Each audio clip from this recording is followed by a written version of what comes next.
Okay, your question in 30 seconds goes. According to the latest research, women are the demographic most affected by gambling. What do you think is the cause of this? And what do you think needs to be done to address it? Thank you. Thank you. I am of the belief that this is not because of a lack of willpower or a lack of responsibility. It is simply because of the systemic financial hardship that exists, and that leads to financial desperation. So we need to aid this from the root cause. This surge of women being involved in gambling is not coincidental from it being from 2019 to 2024.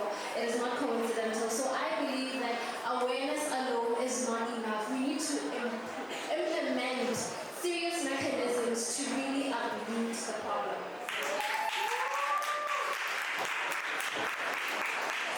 Ladies and gentlemen, thank you so much to all the beautiful ladies for answering the question.